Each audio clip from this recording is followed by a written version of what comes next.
June 12, 1945, Camp Hearn, Texas.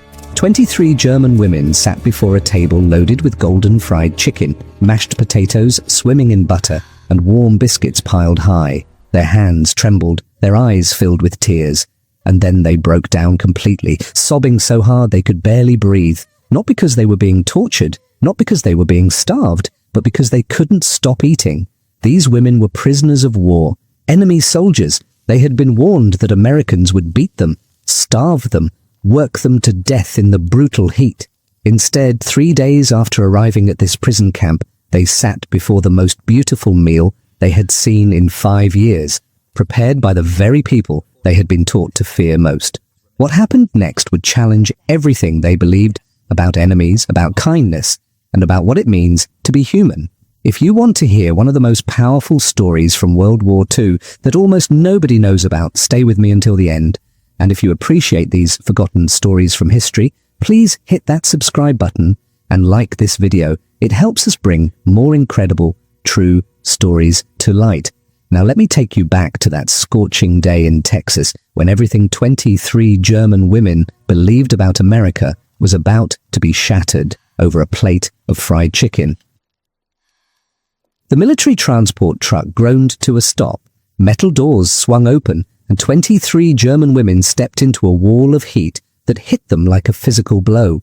Camp Hearn sat in the flat, empty countryside outside Bryan, Texas. There was nothing soft about this place. Barbed wire fences stretched in every direction. Guard towers cast long shadows across dusty ground. Armed soldiers watched from every corner. The temperature had already climbed past 100 degrees and it was barely noon. Among those women stood Elsa Brandt. She was 24 years old. Before her capture near the Belgian border in the war's final weeks, she had worked as a radio operator in Cologne. Now, she clutched a small canvas bag against her chest. Inside were the only things she still owned: a change of clothes, a photograph of her family, and a book of poetry she had carried through 3 years of military service. The other women around her stood in rigid formation. Their grey auxiliary uniforms were stained with dust from the long journey. Their faces showed nothing. They had been trained to reveal no emotion, no weakness. They had also been warned. During the final months of the war, whispered stories had spread through German military units like wildfire. Stories about what Americans did to their prisoners: beatings, starvation. Prisoners worked until they dropped dead in the brutal heat. Nazi propaganda had painted Americans as ruthless, as savage, as people who saw Germans as less than human. Looking at the armed guards and the barbed wire, Elsa wondered how much of it was true. Camp Hearn had held over 4,800 German prisoners during the height of the war. It was one of more than 500 prisoner-of-war camps scattered across the United States, a fact that would have shocked most Americans at the time. Now, with the war over, the camp was processing the slow bureaucratic work of sending prisoners home. But for these 23 women from the German Women's Auxiliary Corps, that process meant waiting. Waiting in a strange land, waiting among enemies, waiting to discover if the horror stories were real. Captain Eleanor Whitmore emerged from the administration building. She was younger than Elsa expected, perhaps early 30s, with sharp eyes that seemed to notice everything at once. Her uniform was crisp, a stark contrast to the dusty, wrinkled appearance of the new arrivals. Behind her stood 2 guards. Corporal Emmett Caldwell was a tall, lanky man with a slow, southern way of speaking. Private Virgil Thatcher looked barely old enough to shave. His nervous fidgeting suggested this was his first time dealing with enemy prisoners. "Welcome to Camp Hearn," Captain Whitmore said. Her English was clear and measured. Her tone was neither friendly nor hostile, just professional. "You will be housed in Barracks 7. You will follow camp regulations. Roll call happens twice each day. Work assignments will be given tomorrow. Medical inspection in 1 hour." She paused. "Any questions?" The German women stayed silent. They had been instructed during transport: do not speak unless directly addressed. Do not show emotion. Do not give your captors any reason to single you out. Elsa's hands tightened around her canvas bag. Her heart pounded against her ribs. She watched Private Thatcher shift his weight from foot to foot, looking almost as uncomfortable as she felt. That was strange. Everything about this arrival was strange. The captain's professional tone, the guards who seemed uncertain rather than threatening, the complete absence of shouting, of violence, of the cruelty they had been promised. Dorothea Fisher, everyone called her Dora, stood next to Elsa. She was 22, one of the youngest in the group, a former clerk from Dresden who still tried to carry herself like someone older. Her eyes darted around the compound, taking in details, searching for danger. Later, she would write in a journal entry that survived the decades. "We stood there waiting for the punishment to begin. We stood there for a very long time. It never came." Hedwig Roth was the eldest among them at 26. She had served as a medical assistant in Stuttgart before her capture. Now she watched the American guards with careful suspicion. These men had weapons, these men had power, and yet they seemed almost awkward, like they were following a script nobody had fully written. The women were led to their barracks, simple wooden buildings, rows of bunks, thin mattresses, but clean, organized, functional. Not the dungeons they had imagined. As Elsa set her canvas bag on a bunk, she noticed something that didn't fit the propaganda she had believed for years. The blankets were adequate. The building had windows that actually opened. A schedule posted on the wall showed meal times, 3 per day, 3 meals per day for enemy prisoners.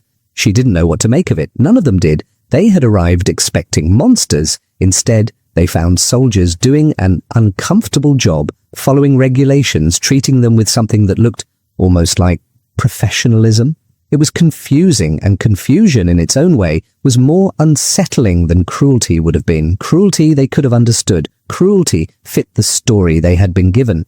This careful neutrality, this awkward politeness, it fit nothing at all. But the first 48 hours were only the beginning. What came next would crack open something deeper, small gestures that accumulated into evidence, impossible to ignore. The first 48 hours passed in tense silence. The German women moved through their routines like ghosts. They lined up for meals. They stood for roll call. They followed every order with mechanical precision.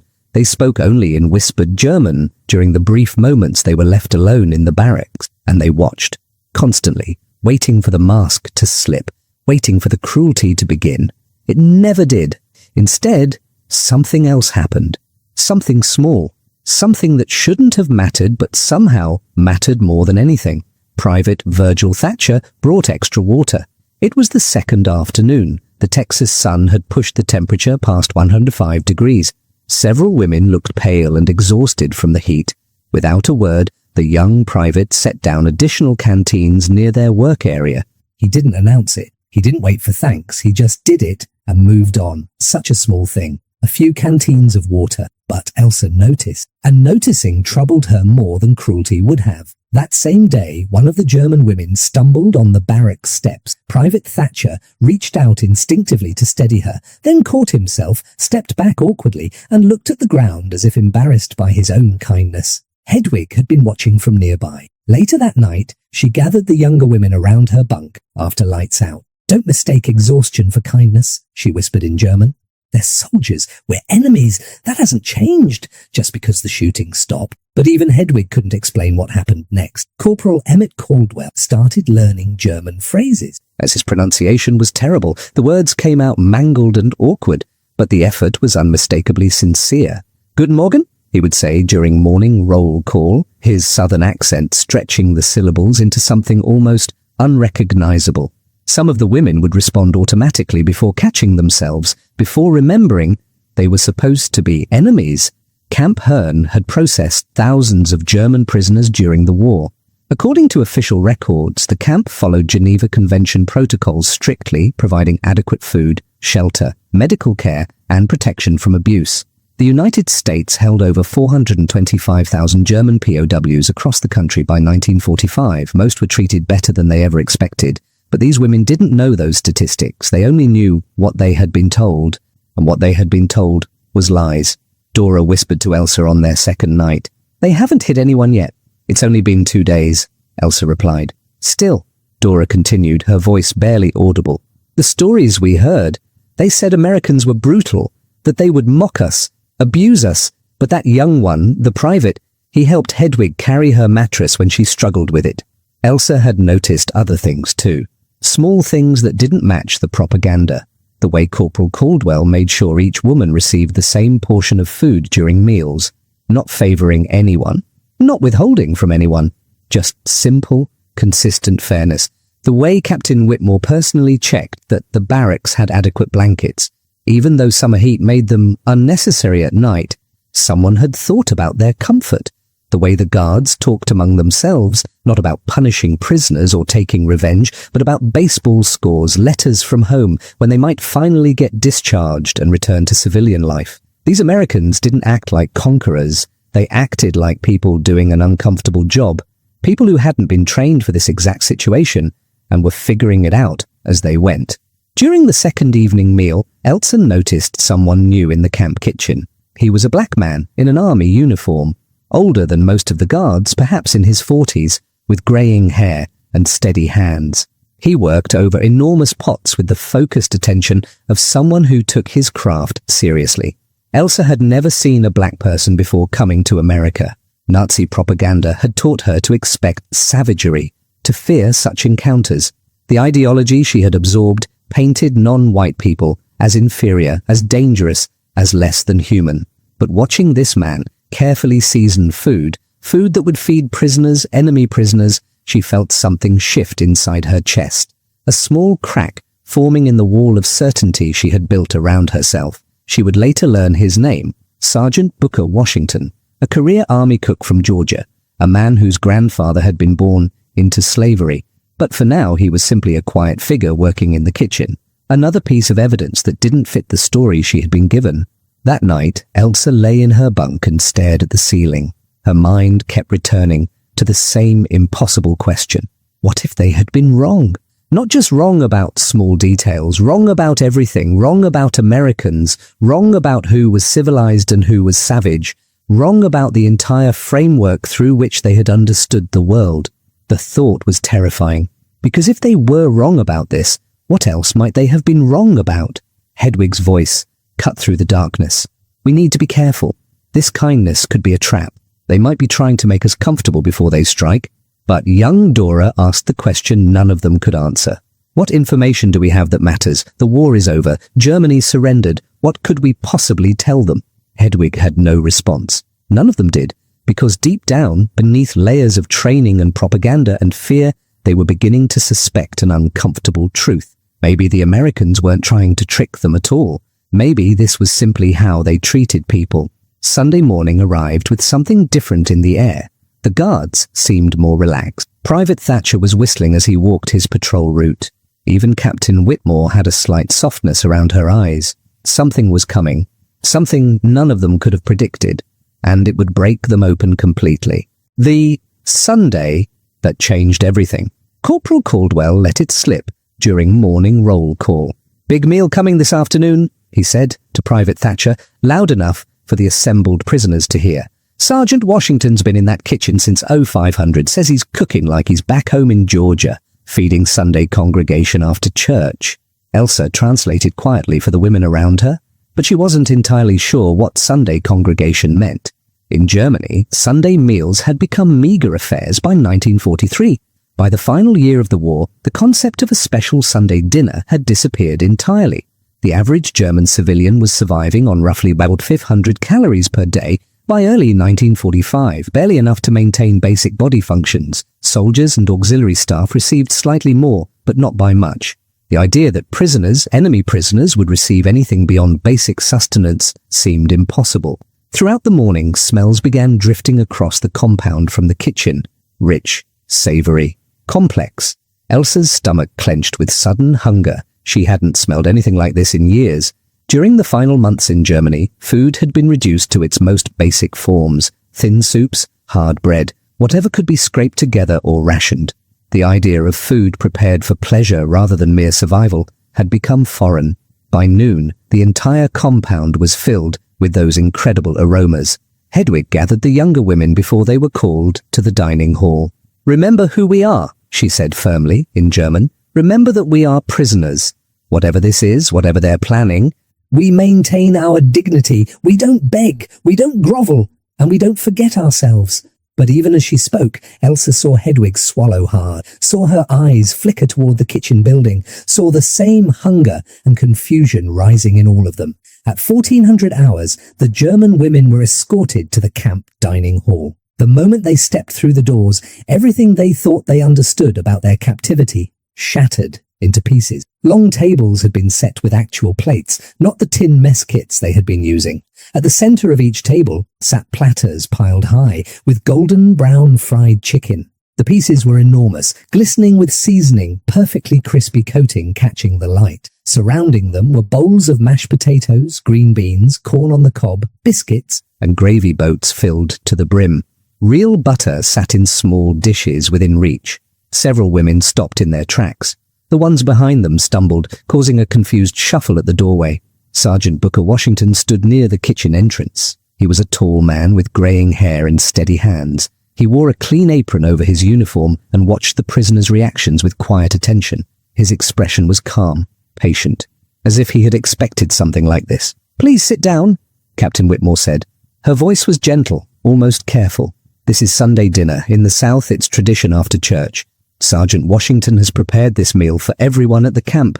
That includes you." The women moved slowly to their seats. Only their military training kept them upright.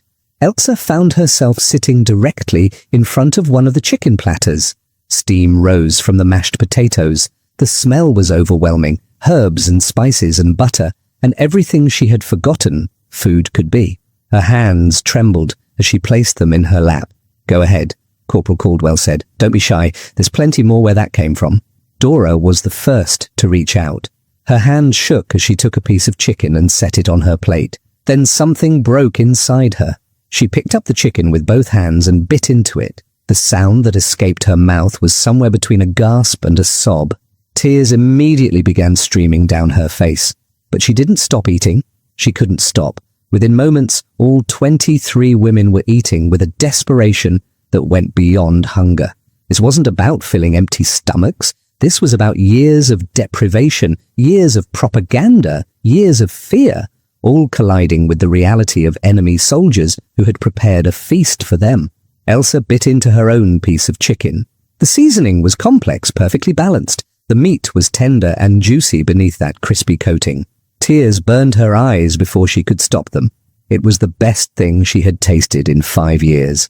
Around the table, women wept openly while eating. Hedwig, their stoic leader, had her face buried in her hands between bites, shoulders shaking. A young woman named Kirsten was sobbing so hard she could barely chew, but she kept reaching for more food anyway.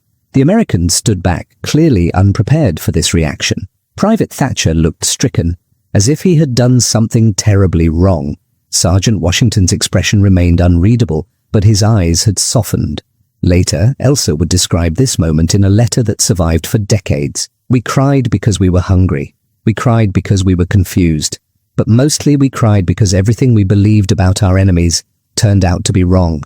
They had no reason to feed us like this. They had every reason to hate us. And yet here was this meal, this beautiful, impossible meal prepared with care by people we had been taught to fear." The meal lasted nearly 2 hours. When it finally ended, the women sat in stunned silence, staring at picked clean chicken bones and empty bowls. Their stomachs ached from richness and quantity, an unfamiliar discomfort after years of barely adequate rations. Sergeant Washington paused beside Elsa's table while clearing dishes. "Hope you enjoyed it," he said simply. "Why?" The question escaped before she could stop it. "Why would you do this for us?" The sergeant considered his response carefully. "Sunday dinner ain't about who deserves what," he finally said. "It's about remembering we're all human beings, even when the world tries to convince us otherwise." But even as these women processed what had just happened, the world outside Camp Hearn was preparing to deliver news that would test that humanity in ways none of them could imagine. The first wave of mail arrived from occupied Germany on June 28, 1945. The International Red Cross had been working to establish communication channels between displaced persons and their families, but the process was chaotic. Much of Germany lay in ruins. Entire cities had been reduced to rubble. Millions of people were scattered across Europe with no clear records of who had survived and who had died. When Captain Whitmore announced that several letters had arrived for the German prisoners, the women gathered with barely contained anxiety. For many, these would be the first words from home since their capture months earlier. Elsa's name was called. Her hands shook as she accepted the thin envelope. The handwriting on the front wasn't her mother's. It belonged to Frau Wenzel, a neighbor who had lived 3 doors down from her family in Cologne. The letter was brief and devastating. Her family's apartment building had been destroyed in a bombing raid in March of 1945, just weeks before the war ended. Her mother and younger brother had been killed. Her father's fate was unknown. He had disappeared during the final chaotic days of the war's end. Elsa read the letter 3 times before its meaning fully penetrated. Then she walked carefully to her bunk, sat down, and stared at the wall. She didn't cry. She couldn't. The grief was too large to fit inside her body.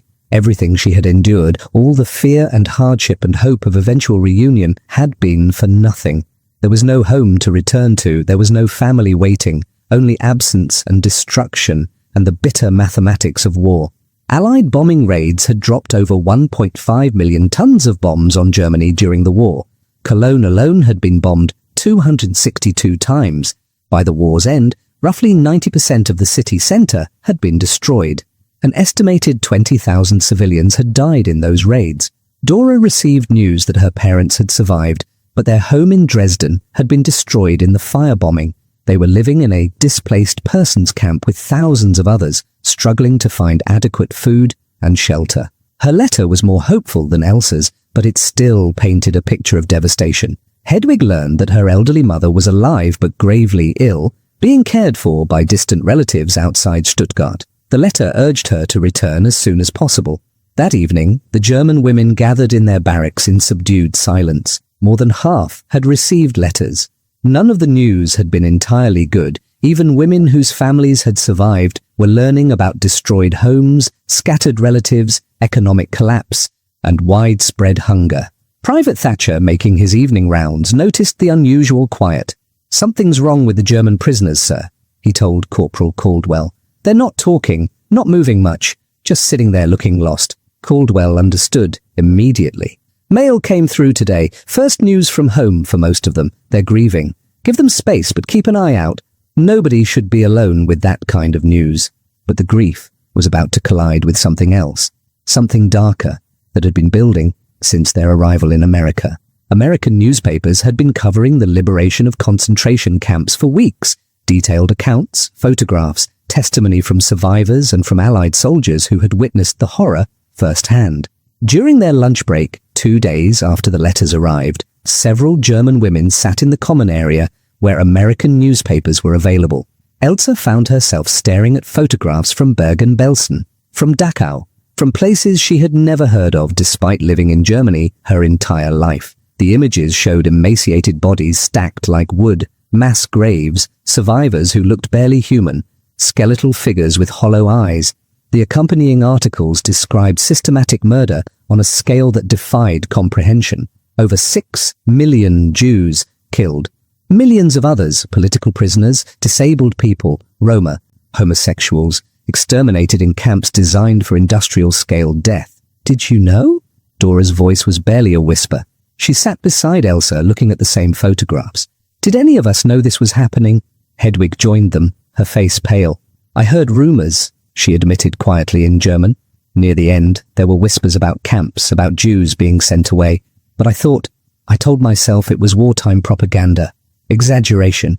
I didn't want to believe our country could do such things. Another woman named Gisela spoke, her voice hollow. "We wore the uniform. We served the same government that did this. How can we claim innocence when we were part of the machine?" Elsa thought about her time as a radio operator, about the messages she had transmitted without questioning their content or purpose, about the propaganda she had believed because it was easier than asking difficult questions, about the pride she had once felt in serving her country, and how that pride now felt like complicity. Corporal Caldwell walked past and saw the women gathered around the newspaper photographs. He stopped. For a long moment he just stood there, his expression troubled. Finally, he spoke carefully. "Those camps, what happened there? That's something your country has to reckon with for a long time, maybe forever. And I won't pretend to know what you all knew or didn't know, what you could have done differently." He paused, looking at each of them. "But I do know that sitting here right now, looking at those pictures with horror on your faces, that tells me something. You're not monsters. You're people learning terrible truths about what was done in your name." The words offered no comfort, but they offered something else. Acknowledgement. Recognition that guilt and ignorance and horror could exist in the same heart at the same. That night, lying in her bunk, Elsa faced an impossible question. How could she return to a country that no longer existed? A country that had committed atrocities she couldn't defend. A country where everyone she loved was dead or missing. And yet, where else could she go? The answer would come from the most unexpected place. Not from duty or obligation, but from a simple realization about what home actually meant. July 15th, 1945. Captain Whitmore called a general assembly at 1000 hours. The women gathered in the main hall with growing anxiety. The captain stood before them with official documents in hand. Her expression was professional, but not unkind. I have received orders from the War Department regarding your repatriation to Germany. Processing will begin within 2 weeks. You will be transported to New York, then to ships bound for Europe. From there, you will be processed through displaced persons camps before being released. The words fell like stones into still water. Some women looked relieved, others looked stricken. The reality of leaving had suddenly become concrete. Elsa felt nothing at first, just a strange numbness. Return to what? Return to whom? After the announcement, intense debate erupted in the barracks. Some women felt obligated to return despite the devastation. Others struggled to find a reason to go back. That afternoon, during kitchen duty, Sergeant Washington noticed Elsa's distracted state. She had nearly burned a batch of biscuits. "What's on your mind?" he asked gently. "They're sending us back in 2 weeks," Elsa said. "Back to Germany. How do you feel about that?" "I don't know," Elsa admitted. "I have no family left, no home. I'll return to a country that committed terrible crimes. But this isn't my country either. I'm a prisoner here. What right do I have to want to stay?" Sergeant Washington was quiet for a moment, stirring a pot of soup with methodical attention. "My people were brought to this country against their will," he finally said. "Enslaved, brutalized, told they didn't belong." "But their children and grandchildren built lives here anyway." He paused. "I'm not saying your situation is the same, but I am saying that belonging isn't always simple. Sometimes home is something you choose rather than something you're born into." The words settled over Elsa like a possibility she hadn't allowed herself to consider.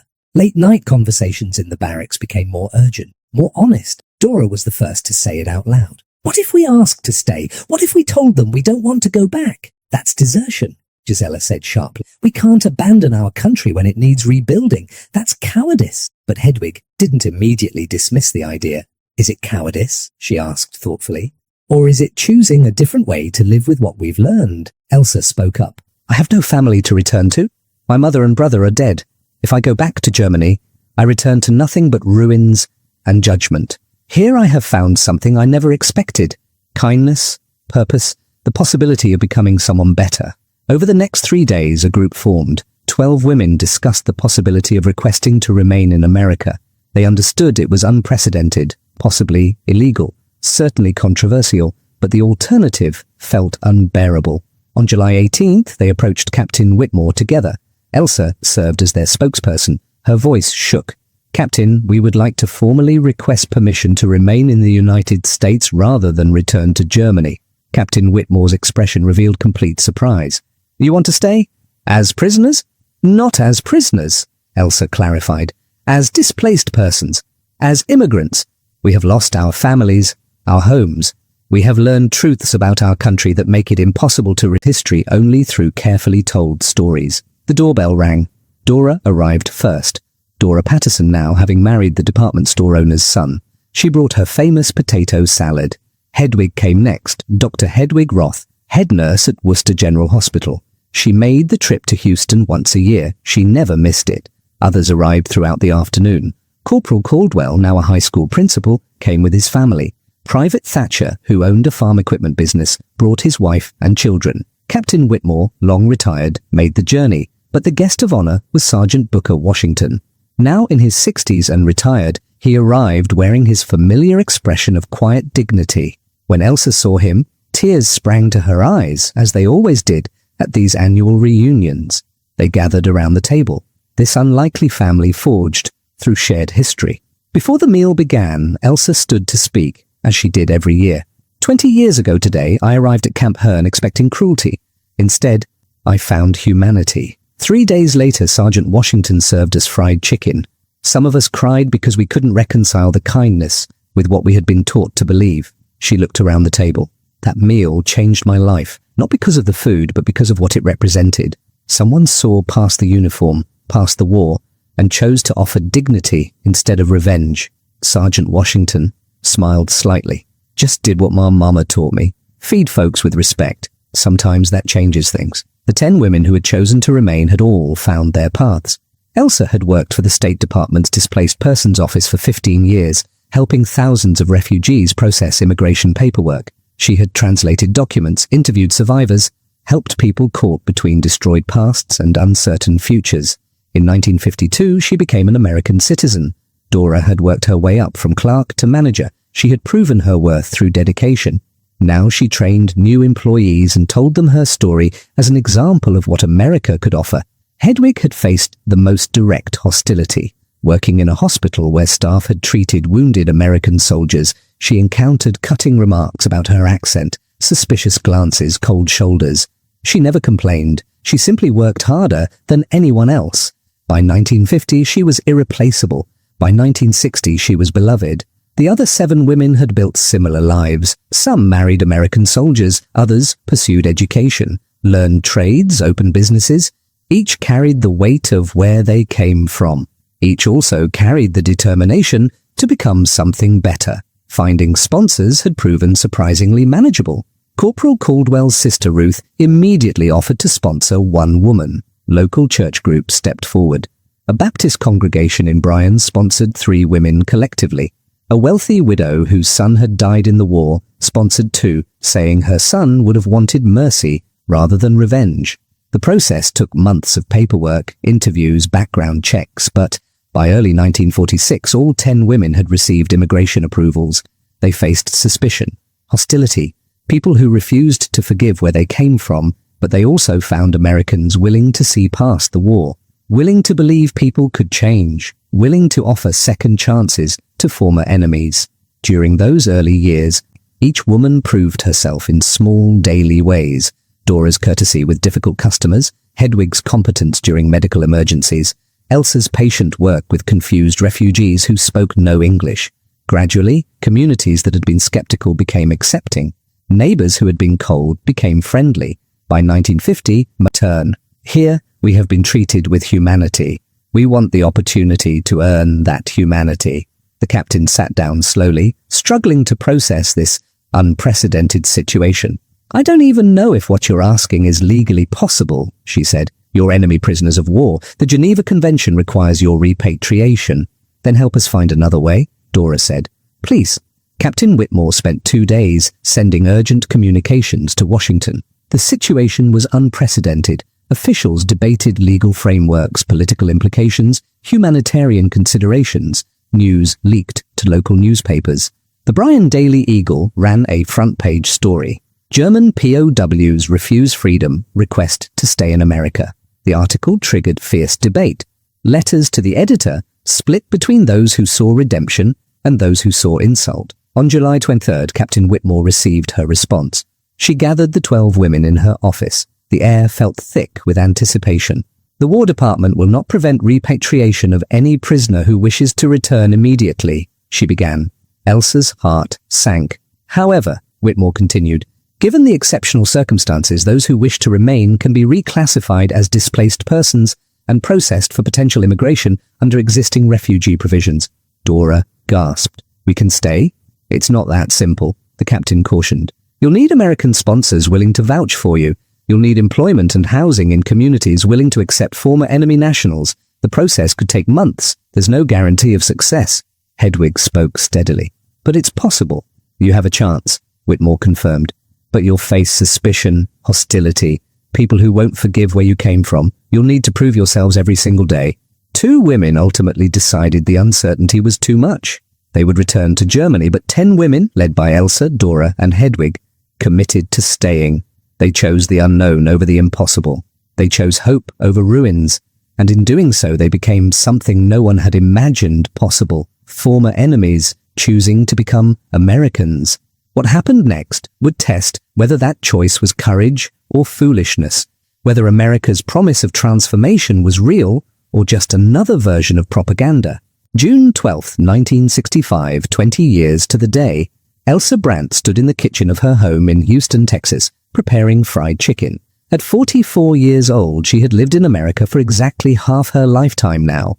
Her hands moved through the familiar motions of coating chicken pieces in seasoned flour. The recipe was committed to memory. She had learned it from Sergeant Booker Washington 2 decades ago in a prison camp kitchen. Her husband David set the table. Their 2 children, Margaret and Thomas, helped with preparations. Both had been born in America. Both knew their mothers. Most of them had secured permanent residency. By 1955, they had all become naturalized citizens. They raised American children. They voted in American elections. They built American lives. Later that evening, as guests began departing, Sergeant Washington pulled Elsa aside. "You did good," he said simply. "Built yourself a real life here." Elsa thought about her mother, about the brother she had lost, about the Germany that existed only in memory now.